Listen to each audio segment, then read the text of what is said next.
jumpa anak-anak. Apa kabar? Ya, baik. Alhamdulillah.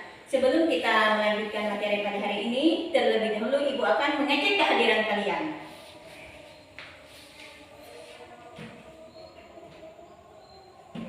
Ya. Ternyata ada satu orang teman kalian yang bernama Muhammad Ilmi tidak bisa berhadir ke sekolah karena ada kabar dari orang tuanya bahwa dia dalam keadaan sakit. Nah, semoga teman kalian yang bernama Ilmi tadi kita doakan ya bisa kembali ke sekolah menghadiri kembali ke sekolah untuk belajar bersama. Sebelum kita lanjutkan pelajaran hari ini, terlebih dahulu kita memohon kehadirat Allah Subhanahu wa taala ya, berdoa memanjatkan semoga pada pelajaran kita hari ini dapat bermanfaat. Ya. Kita berdoa, mulai. Berdoa selesai. Nah, anak-anakku sekalian, pada pelajaran sebelumnya, pada minggu yang lalu, kita telah mempelajari tentang pidato persuasif. Ada yang masih ingat apa pengertian dari pidato persuasif? Iya, Aminah Zuriyah? Iya, pidato persuasif artinya pidato yang mengajak ya, pendengar atau audiens ya, untuk melakukan apa yang disampaikan oleh si pembicara. Artinya pidato persuasif itu adalah mengajak pendengar untuk melakukan apa yang telah kita sampaikan pada pidato yang kita sampaikan.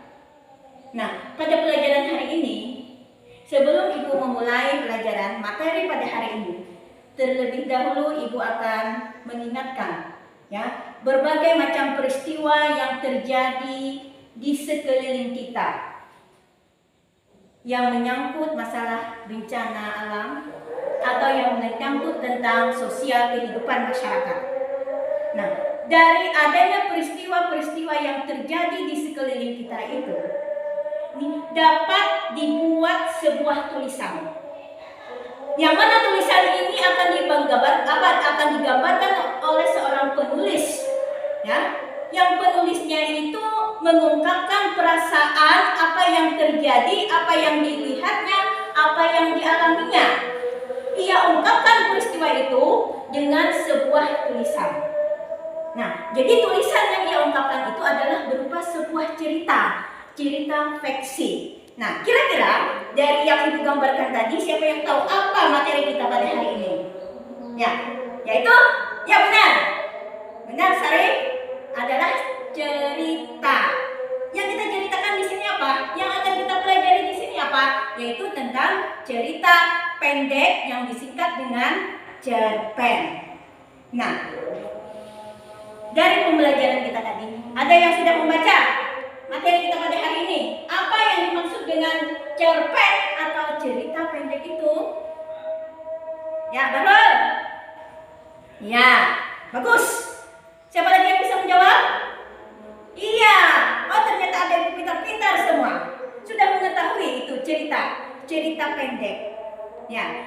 Jadi, seperti yang diungkapkan, yang disampaikan oleh teman kalian tadi, yang dimaksud dengan cerpen atau cerita pendek yang akan kita bahas pada pelajaran hari ini adalah ya, prosa-peksi. Prosa-peksi yang menggambarkan, yang melukiskan suatu kisah atau cerita yang dialami oleh seorang tokoh ya, yang disertai dengan berbagai konflik yang menyertainya ya, serta nanti terdapat pemecahan masalah atau solusi ya, yang dihadapi oleh tokoh tersebut. Nah, jadi cerita pendek ini adalah cerita yang singkat yang dibaca sekali duduk ya. Nah, mungkin cerita pendek ini ya sekarang mungkin ya kalian kurang meminati bagi siapa yang malas atau tidak suka dengan bacaan-bacaan. Namanya yang di rumah ini, apa yang dikerjakan rumah ini? Apa? Mencet HP, ya, memakai HP. Nah, padahal dalam cerita pendek itu, ya, banyak pengalaman-pengalaman atau pesan atau amanat yang disampaikan di sana. Nah, jadi ibu tekankan, kalian sekarang ini ya, dari cerita-cerita pendek itu sangat bermanfaat nantinya. Nah, oleh karena itu, ibu harapkan supaya kalian bisa membaca cerpen ini. Karena ceritanya itu tidak panjang. Hanya berapa? Hanya 10.000 kata atau lebih saja. Nah, dari cerita pendek ini, kita belajar pada hari ini mengenai unsur-unsur intrinsik yang ada di dalam cerita pendek. Nah, apa unsur-unsurnya? Kalian sudah membaca buku yang ibu bagikan, buku yang kalian pegang itu, di dalam itu ada berapa? Ada 6 unsur yang ada di dalam cerpen. Yang pertama apa? Apa Husna? Ya. Yang pertama adalah tema. Apa artinya tema? Tema itu artinya inti atau pokok yang mendasari di dalam sebuah cerita. Ya, pokok permasalahan yang mendasari cerita. Nah, jadi tema ini sangat penting dalam sebuah cerita. Kenapa? Karena tema ini menyangkut masalah makna yang terjadi, makna yang ada di dalam cerita tersebut. Nah, kemudian yang kedua, alur. Alur itu apa? Alur artinya rangkaian cerita. Nah, dalam sebuah cerpen, kalau tidak ada rangkaian cerita ini, berarti cerita itu akan apa? Bahasa kita apa? Ricoh. Ya. Bahasa kamunya apa lagi? Camoh. Nah, camoh kata Pak alur lah. Nah, jadi dalam sebuah cerita itu ada yang disebut dengan alur maju, alur mundur, dan alur campuran. Nah, kalian bisa membaca nanti dan bisa memahami nanti. Ya. Ibu presentasikan dulu nih mengenai unsur-unsur yang ada di dalam cerpen itu. Yang ketiga adalah latar. Latar disebut juga dengan setting. Apa yang termaktub dalam latar ini? Yang pertama adalah ada yang disebut dengan latar tempat. Tempat biasanya terjadi sebuah cerita itu misalnya di dalam kelas, ya, di tempat yang ramai, di pasar, di kantor, ya, di terminal dan sebagainya. Kemudian yang kedua, suasana. Suasana yang mendasari tokoh. Suasana yang ada terdapat dalam diri tokoh itu. Apakah dia dalam keadaan sedih, gembira, rasa kecewa dan sebagainya. Nah, jadi dalam sebuah cerita itu harus ada latar dari penceritaan itu. Nah, kemudian yang keempat apa? Penokohan. Apa artinya penokohan? Penokohan itu artinya apa? Cara si pengarang ya untuk menggambarkan atau mengembangkan karakter tokoh dalam cerita itu. Nah, jadi penokohan ini diceritakan oleh si penulis atau si pengarang itu ada yang berperan atau tokohnya sebagai orang yang jahat. Yang disebut dengan orang yang jahat disebut dengan karakternya, ya, penokohannya apa? Tokoh yang jahat. Ya. Kemudian ada lagi tokoh yang baik. Ada tokoh penengah nanti. Nah, dari cerita-cerita yang ada di dalam sebuah cerpen itu harus ada tokoh yang mendasari itu. Nah, kemudian yang keempat dan yang kelima, amanat. Apa pengertian amanat? Amanat itu artinya ya ajaran, moral, ya, atau pesan yang disampaikan dalam cerita tersebut. Ya, amanat merupakan ajaran-ajaran moral, ya, atau pesan yang disampaikan dalam cerita tersebut.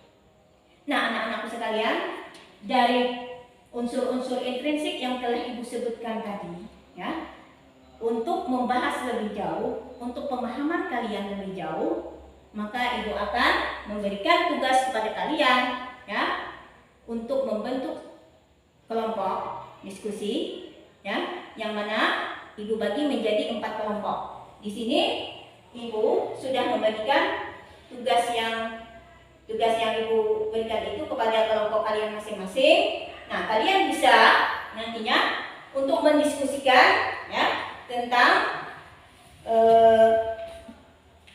dari sebuah cerpen itu, nanti kalian bisa mengidentifikasikan ya unsur-unsur intrinsik yang ada di dalam cerpen tersebut ya, yang sudah Ibu sebutkan tadi. Jadi ada 5 unsur intrinsik yang ada di dalam cerpen itu. Ya, sudah Ibu bagikan. Tugasnya sudah kalian ketahui. Untuk menjawab pertanyaan itu, kalian baca, kalian pahami isi cerpen itu. Nah, setelah kalian baca, baru bisa kalian menjawab tema dari cerita itu. Kemudian alurnya, apakah alur maju nanti atau alur mundur. Kemudian latar yang dikisahkan dalam cerita itu, di mana latarnya. Kemudian keadaan tokohnya yang bagaimana, suasana tokoh itu yang bagaimana. Nah, kemudian tokohnya, apakah si A berperan sebagai tokoh yang jahat atau ia berperan sebagai tokoh yang baik. Nah, yang terpenting adalah dalam cerita itu nanti kalian bisa membuat amanat pesan yang disampaikan di dalam cerita tersebut. Ya? Nah, sekarang setelah kalian menjawab itu, kalian kumpulkan. Kemudian nanti akan Ibu periksa dan Ibu bagikan hasilnya nanti pada pembelajaran berikutnya. Ya, dari pembelajaran kita pada hari ini ada yang ditanyakan? Ya,